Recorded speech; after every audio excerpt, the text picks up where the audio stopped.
It's round 3 of game predictions for Ohio State as they play Ohio on Peacock. Night game inside the shoe. It's not the primetime marquee matchup that you want, but it is at least a primetime matchup. It's been so long since we've covered a primetime matchup at Ohio Stadium. That's not true. We did win in the college football playoff. I'm Stephen, that's Stefan, and that's Andrew, and these are our game predictions. Ohio State favored by 30.5 points with an over-under of 51.5. That line is dropping. I think it opened at 33.5, 34.5. I think part of that, though, is just OU's looked pretty good the last 2 weeks, and maybe you're trying to overcorrect for that, which I understand. Andrew, you first. This is your alma mater. Are you going to go full fanboy mode and pick the school who gave you the education and made this job possible for you, provided you with the degree you now have, or are you going to betray your family? I'm going to turn my diploma, which is right out of screen. I'm going to turn it around so that it doesn't have to hear this. Ohio State 42, Ohio 14. Ohio State is the best team in the country right now, I think.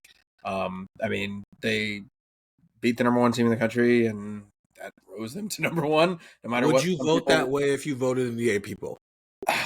Wow, AP poll discourse on this video. I didn't expect we were going to go there. Yes, I would vote Ohio State number one. I think they're the number one team in the country. I think they're the best team in the country.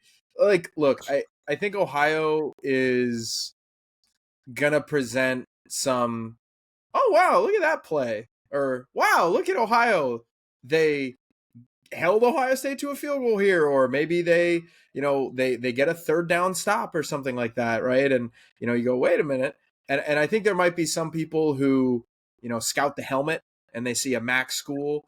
Ohio would beat Purdue. Ohio would beat UCLA, I think. And both of those teams are on Ohio State's schedule down the line. So this is not, the worst FBS team that Ohio State's going to play this year. So I think there might be some of that where people kind of maybe need to understand that Ohio is one of the better G5 teams. Still doesn't matter. Ohio State, the talent gap is just so difficult just to overcome for a team like that.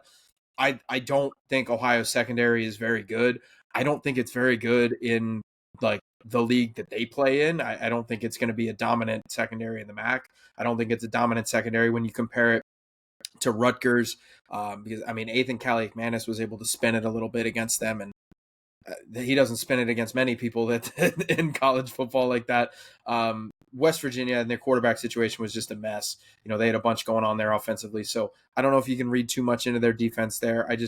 Ohio State is going to balloon this score, I think, in the middle 2 quarters. And I think, maybe we're in for a 7-0 first quarter or a, 14-7 first quarter that quickly turns into 28-7 at halftime. And then Ohio State just kind of cruises the rest of the way.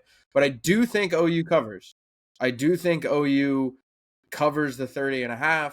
I do think we go over because I think Ohio State's going to want to work on some things offensively, the running game. I think they're going to still want to see Julian Sand play some football. We were talking about this, I believe, on our the early part of the pod and then off the pod. Ohio State they play Grambling State, they play Ohio, they have a bye week, and then they're jumping right into it when they go to Seattle to play Washington. So you want these guys to play, but Ohio does cover 42-14. Buckeyes win. They go 3-0 and they'll go to the bye week. So Gillis is the second one of us three who gets to watch his alma mater play Ohio State. I'll get to do it next year. That one won't be ghost. That one will be a bit of a bloodbath. I think Stefan's going to end up with the most competitive one of the bunch, but that's because he went to a Big Ten school, and we did not. Andrew taking Ohio to cover, but taking the over as well. Stefan, what's your game score? Yeah, I've got Ohio State winning this game 49-7. So that is the over. That's Ohio State to cover. I think it's going to be a dominant performance by Ohio State. I've spoken highly on our pod about Ohio, and I think Parker Navarro is a great quarterback. He's going to be a good test for Ohio State, going into the matchup with Washington after the bye week. But I think this Ohio State team is just too good right now. If you listen to Buckeye Talk, we just spent a lot of time talking about Ryan Day's dominance against MAC teams. I considered going into that area. I actually considered Ohio State maybe covering the over on their own and getting into the 50s. I do think Ohio State's going to put somewhat of an emphasis on improving and working on its running game. I think the passing game kind of got to, loosen up a bit against Grambling. And I think this is going to be a chance to kind of test that running game and get them right going into the bye week before Big Ten play starts. So I think that paired with an Ohio rushing attack that's pretty good and something that they're going to lean on. I think we're going to see the clock tick a bit more than we did when Ohio State played Grambling last week. So I think that's going to lend itself to Ohio State not getting past that 50 mark. But 49-7, I think Ohio gets an early score. Like I said, I think Parker Navarro is going to make things somewhat difficult for this Ohio State defense. But in the end, Ohio State's offense is just, I think, is just too good. I think the only thing stopping it from putting up more points is the clock, frankly. So I've got Ohio State 56, Ohio 7. That's the over. Sorry, 49-7. That's the over, and Ohio State covering. So neither one of you have them going over 50. It's been a decade since they haven't scored 50 against a MAC school, and that was against Northern Illinois in 2015.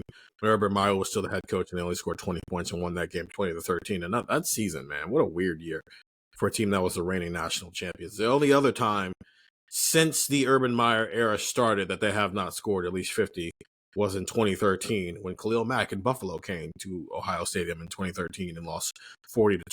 Other than that, they've been scoring 50 plus, and Ryan Day has scored at least 52. And as I said on the podcast, go listen to that wherever you find podcasts.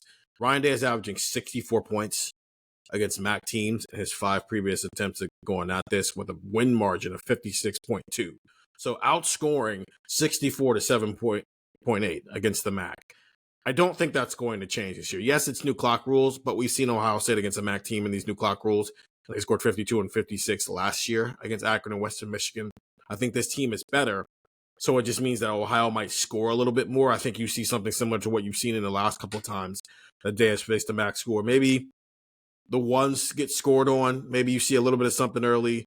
You haven't really seen the late scores. I'm going to say that Ohio tacks on something late. So my score is 52-10.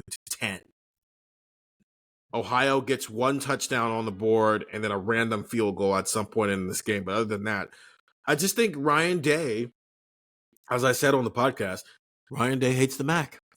He doesn't really hate the MAC. But listen, he has a field day against the MAC conference. As I said, 64 points in his 5 other meetings. It just they come to play against the MAC. And I think that combination of Ryan Day has not had a down game against the MAC yet. There's a lot of guys on Ohio's roster who probably grew up wanting to be Buckeyes, and they're going to get an opportunity to play in Ohio Stadium. There is a sentimental value of all those things. Plus, Ohio State doesn't play football again for another 2 weeks, so they kind of need to keep their starters out there a little bit and let them get some chemistry and let them get some in-game real reps. Because remember, this is only Julian Sands' 3rd game as a starter, and he played 27 snaps last year. So they need to move it. They need to be aggressive. They need to play this game with a full 4-quarter mentality where maybe you see Lincoln Keenholz in the 2s near the end of things here. But that's my score. 52-10. Ohio State gets the win, covers the over on their own, and I'm taking Ohio State with the points. Those are our game scores. That's our conversation about Ohio. If you go listen to Buckeye Talk, you'll get the full hour-long conversation where we talked and covered a bunch of different things that matter in this game and that matter for the season. Get the text 614-350-3315. It's a 2-week free trial, $3.99 after that. Ohio against the Bobcats. Ohio State against the Bobcats inside Ohio Stadium at night. And they're going to try to make a helmet out of the crowd, which I think is either going to go very, very well or very, very poorly. So I guess we'll find out. We'll text it to you, 614-350-3315. 2-week free trial, $3.99 after that. For Stefan, Krajisnik, and Andrew Gillis, I'm Stephen Means. We'll talk to you guys later.